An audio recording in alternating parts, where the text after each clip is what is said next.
नमस्कार, मैं हूं कुमार अनिल। महात्मा गांधी की आत्मकथा सत्य के साथ मेरे प्रयोग, इसकी छठी कड़ी लेके मैं आपके सामने उपस्थित हूं। आत्मकथा की शुरुआत में ही महात्मा गांधी अपनी गलतियों के बारे में, अपनी कमियों और अपने दोष के बारे में चर्चा कर रहे हैं।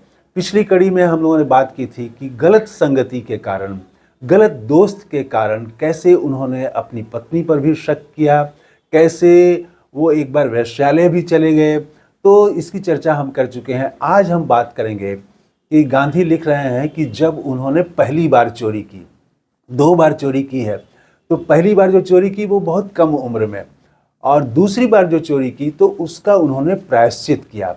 और वो प्रायश्चित जो है वो अद्भुत है। चोरी तो देखिए बचपन में सभी लोग करते हैं, लेकिन गांधी ने जो प्रायश्चित किया वो बहुत नोट करने वाली बात है। तो हुआ ये कि गांधी ने जो पहली चोरी की वो बीड़ी की चोरी थी। उस समय उनकी उम्र 12-13 साल की रही होगी, शादी से ठीक पहले या शादी के ही समय की बात है। अब उनको एकदम ठीक ठीक याद नहीं है, उन्होंने लिखा है वही 12-13 वर्ष की उम्र है। तो उनके एक रिश्तेदार थे, उसके साथ मिलकर बीड़ी पीते थे। बीड़ी पीने की आदत लग गई। हुआ ये कि इनके एक काका बीड़ी पीते थे कभी कभी, तो वो देख के शायद इनकी भी इच्छा हुई हो। तो एक रिश्तेदार, हम उम्र रिश्तेदार के साथ बीड़ी पीने की का शौक लग गया इनको। तो वो कहीं से, इनके रिश्तेदार जो हैं वो 1-2 पैसे ले आए और बीड़ी खरीद के ले आए और दोनों ने बीड़ी पीना शुरू किया। तो बीड़ी पीने के पक्ष में ऐसा नहीं कि बीड़ी के पीने से इनको कोई लाभ होगा, ये नहीं समझते थे, ये नहीं मानते थे कि कोई लाभ होगा। कोई स्वाद भी उसका बहुत अच्छा नहीं था, बस धुआं छोड़ने में अच्छा लगता था, धुआं छोड़ने में मज़ा आता था। तो अब लेकिन वो पैसे तो रोज़ मिले नहीं रिश्तेदार को, और इनके पास, गांधी के पास तो पैसे होते नहीं थे, तो बीड़ी लाएं कहाँ से। तो ये जो इनके काका थे वो बीड़ी जो पीने के बाद फेंक देते थे, ठूठ, तो उन्होंने ये चोरी शुरू की उसकी। चुपके से ये लोग उठाया करते थे, लेकिन वो ठूठ में जो है वो, अब तो वो उसमें क्या है, उसमें कभी उसमें धुआं निकले कभी धुआं ना निकले। तो इन्होंने नौकर के जेब से पैसा चुराना शुरू किया, और नौकर के जेब में 2-4 पैसे रहते थे, उसी में से 1 पैसा ये लोग निकाल लेते थे और बीड़ी पीते थे। लेकिन वो भी पैसा कितने दिन मिले, वो हमेशा मिले नहीं पैसा, तो बहुत ही मुश्किल हो गया बीड़ी पीना। तब ऐसा हो गया, वो बचपन की उम्र है 12-13 साल की, इन लोगों ने सोचा कि हमारी इच्छा पूरी ही नहीं हो रही है तो जीने से क्या फ़ायदा है, हम मर जाते हैं, तो आत्महत्या कर लें। तो आत्महत्या करने के लिए बाजार से अगर कोई चीज़ खरीदनी हो तो वो उसके लिए भी पैसे नहीं थे, आत्महत्या के लिए भी पैसे नहीं थे। तो मालूम हुआ कि धतूरा का बीज खाने से आदमी की मौत हो जाती है।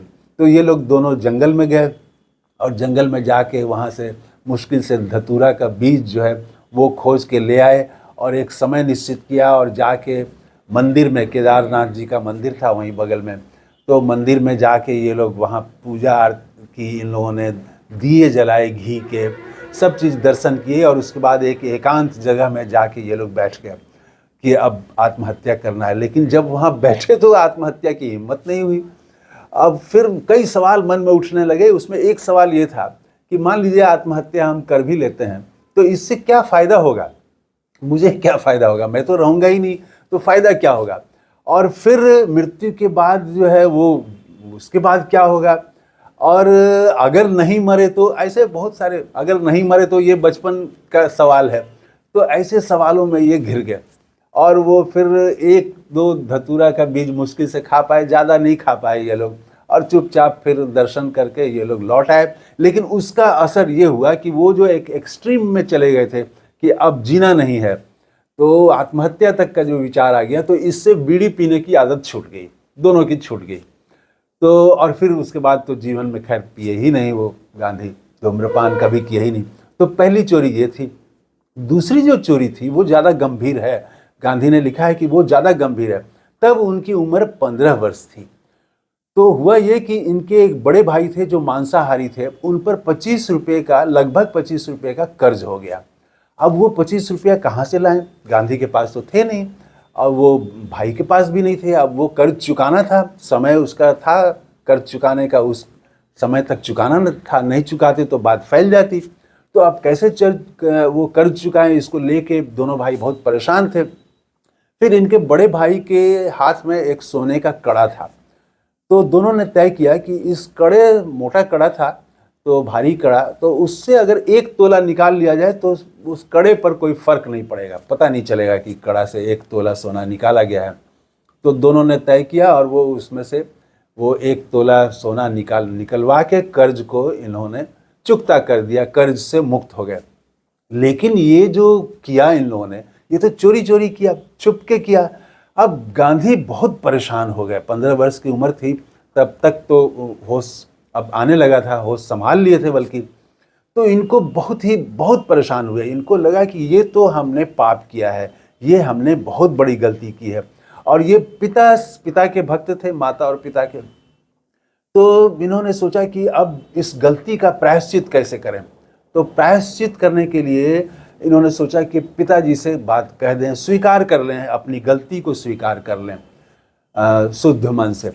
पिताजी के सामने गए, लेकिन हिम्मत नहीं हुई, मुंह खुले ही नहीं, कोई शब्द ही नहीं निकला। 1 बार 2 बार गए, फिर वो बोल नहीं पाए पिताजी से। फिर इन्होंने सोचा कि अच्छा चिट्ठी लिखते हैं। फिर इन्होंने एकदम खुले मन से और चिट्ठी लिखी और उसमें पूरा वृतांत लिख दिया कि कैसे कैसे हमने चोरी की है। और ये भी लिखा कि आप जो भी दंड देना चाहें वो दंड दें। सजा की भी मांग की इन्होंने। और फिर ये कहा, अंत में लिखा कि आगे से ऐसी चोरी मैं नहीं करूँगा, कोई भी चोरी मैं नहीं करूँगा जीवन में, ये अंत में उन्होंने लिखा। और वो चिट्ठी इन्होंने दी। तो इनको ये तो भय नहीं था कि पिताजी पीटेंगे, क्योंकि पिता ने कभी किसी पर हाथ नहीं उठाया था और वो किसी को मारते नहीं थे, किसी को पीटे नहीं थे, किसी भाई को। तो ये तो भरोसा था कि वो पीटेंगे नहीं। लेकिन इनको लगता था कि वो एकदम बहुत परेशान हो जाएंगे और एकदम से वो खुद ही अपना सिर दीवार से कहीं टकराने न लगे। ऐसी कल्पनाएं इनके दिमाग में आ रही थी कि वो दुख से कुछ बड़ा कदम न उठा लें। हमको तो नहीं पीटेंगे, लेकिन वो खुद कुछ बड़ा कदम न उठा लें। तो ये भय था इनके मन में। लेकिन अब प्रायश्चित भी करना था, चोरी की थी तो वो जाके इन्होंने चिट्ठी दे दी। और उस समय इनके पिताजी जो थे वो भगंदर रोग से पीड़ित थे, बिछावन पर ही रहते थे। तो पिताजी को जब चिट्ठी दी तो पिताजी ने खोल के उसको पढ़ा। और पढ़ने के बाद में वो एकदम मतलब निढाल हो गए और उनके आँख से आंसू निकले, मोती जैसे आंसू निकले। और वो आंसू इतने निकले कि वो पत्र जो इन्होंने लिखी थी, 1 पन्ने की चिट्ठी, वो चिट्ठी भीग गई। तो उसके बाद में वो जो है गांधी पर इसका तो असर पड़ना ही था। इनको जो था, लग रहा था कि पिताजी तो कुछ बड़ा कदम उठा लेंगे, दुख से एकदम सिर पीटने लगेंगे दीवार में कि ये क्या तुमने किया। लेकिन ऐसा कुछ भी नहीं किया। वो उनके स्वभाव के विपरीत था, इनके पिता के स्वभाव के विपरीत था। वो सिर्फ आंसू बहाते रहे, शांत रहे एकदम से, और एक तरह से क्षमा कर दिया गांधी को। वो आंसू बहा के और चुप रह के उन्होंने क्षमा कर दिया। तो ये जो क्षमा है, तो उस समय तो गांधी को लगा कि ये पिता का प्रेम है, क्योंकि ये एकदम निश्चल भाव से इन्होंने अपनी गलती स्वीकार की थी, सजा की भी मांग की थी। वो कुछ नहीं बोले, पिता ने कोई सजा नहीं, कुछ बोले ही नहीं, बस आंसू बहाते रहे। और उसके बाद ये वहाँ से चले आए। फिर लिखते हैं गांधी की बाद में इनको समझ में आया कि वो सिर्फ पिता का प्रेम नहीं था, बल्कि अहिंसा की ताकत थी। और उस अहिंसा की ताकत ने गांधी को बदलने में बहुत बड़ा योगदान किया। और फिर उस अहिंसा की ताकत को खुद भी गांधी समझ सके, और जिसका प्रयोग वो अभी हम आगे देखेंगे कि कैसे उन्होंने अहिंसा की ताकत का कैसे प्रयोग किया। तो ये 2 चोरियां और प्रायश्चित। देखिए, चोरी तो सभी लोग बचपन में करते हैं, बाद में भी कई लोग करते हैं।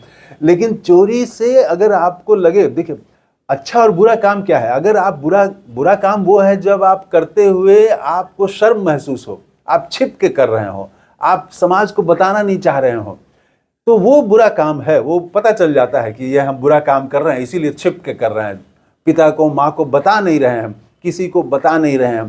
तो आप जब छिपा रहे हैं परिवार से, घर से, दोस्तों से, समाज से छिपा के कोई काम कर रहे हैं, अपनी पहचान छिपा के काम कर रहे हैं, तो वो गलत है। तो गलत काम करना, एक बार कर देना, उसमें आदमी का स्वभाव है, गलती हो गई, लेकिन उसको वो आभास आप परीक्षा कर लें कि मैं समाज से, खुद से, अपने परिवार से अगर छिप के कर रहा हूं तो ये गलत काम है।